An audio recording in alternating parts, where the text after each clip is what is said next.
Hello friends, I am Shravan. आज का lesson हम प्रैक्टिस करने जा रहे हैं difference between been and gone. Been and gone में काफी कंफ्यूजन होती है लोगों को समझने में और बोलने में।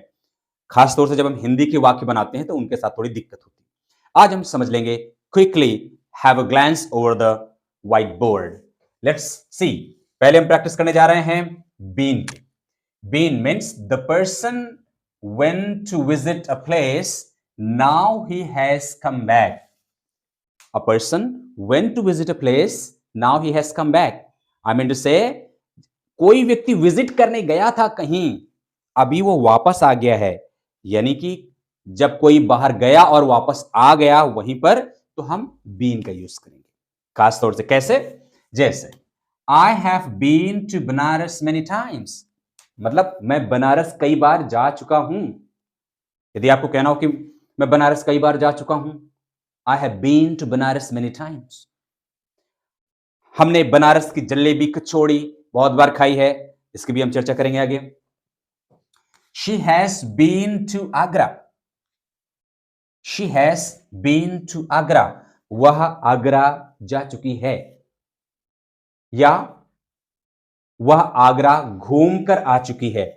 यही समझेंगे तो ज्यादा समझ में आएगा, क्योंकि बीन का मतलब होता है वहां गया व्यक्ति और वापस आ गया। सो हिंदी में हम ये बोले कि हम कई बार आगरा जा चुके हैं। इसका मतलब ये है कि अभी तो हम हैं बनारस में, लेकिन हम आगरा कई बार जा चुके हैं। They have been to Mussoorie. They have been to Mussoorie means वे मसूरी जा चुके हैं, वे मसूरी होकर आ चुके हैं। इसकी हिंदी समझने की जरूरत है आपको। So how would you understand things? I have been to Banaras. हम बनारस, मैं I have been to Banaras, मैं बनारस जा चुका हूं, ये बनारस में हो चुका हूं। She has been to Agra, वह आगरा हो चुकी है, यानी कि वह होकर आ चुकी है। They have been to Mussoorie means वे मसूरी होकर आ चुके हैं। अब देखते हैं gone। gone का मतलब क्या होता है? The person has gone to Delhi. He is still in Delhi. व्यक्ति दिल्ली गया है और वो अभी भी दिल्ली में है, तो वहां पर हम क्या यूज करेंगे?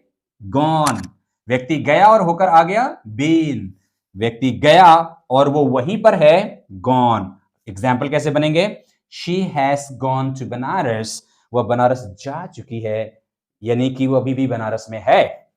She has gone to his village. He has gone to his village means वह अभी भी विलेज में है।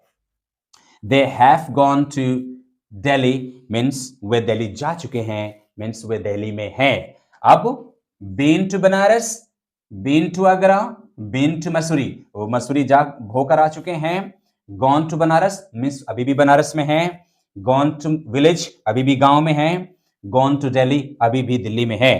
फिर से एक एग्जाम्पल और समझिएगा गौर करके। मैं दिल्ली जा चुका हूं, I have been to Delhi. इसका मतलब मैं दिल्ली होकर आ चुका हूं। और मैं दिल्ली जा चुका हूं यानी कि मैं वहीं दिल्ली में हूं, तो कैसे बोलेंगे इंग्लिश में? I have gone to Delhi.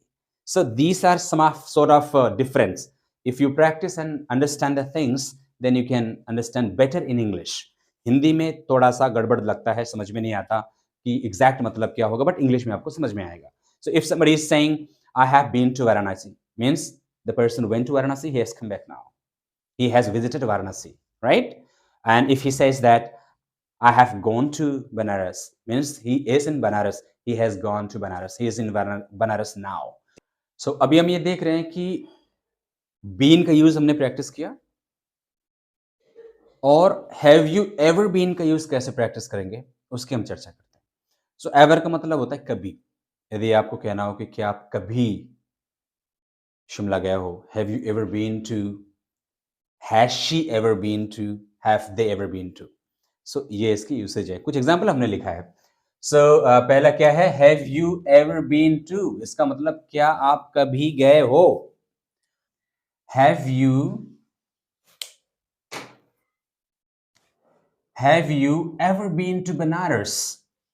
Yes, I have been to Banaras many times. Question पूछ रहा है, क्या आप कभी बनारस गए हो? हाँ, मैं कई बार बनारस गया हूं। Have you ever been to Banaras? Yes, I have been to Banaras many times. Means मैं कई बार बनारस जा चुका हूं। Okay. Have you ever been to museum? Or have you ever been to any museum? No. No. I have never been to any museum till date. मैं अभी तक किसी museum में नहीं गया हूं. कैसे इंग्लिश में बोलेंगे? I have never been to any museum till date. Have they ever been to Shimla?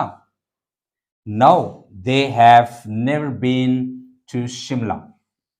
क्या वे कभी शिमला गए हैं? No, they have never been to Shimla. नहीं, वे कभी शिमला नहीं गए हैं. तो दे आपको कहना होगा क्या वे कभी शिमला गए हैं? Have they ever been to Shimla? नहीं, वे शिमला कभी नहीं गए हैं. No, they have never been to Shimla. Okay, so have you ever been to? Has she ever been to? We have practiced a little bit. Make sure you need to practice it more. ज़्यादा practice कीजिए, ज़्यादा construction बनाइए और practice कीजिए English का बोल के खड़े होकर के. Thank you so much for watching.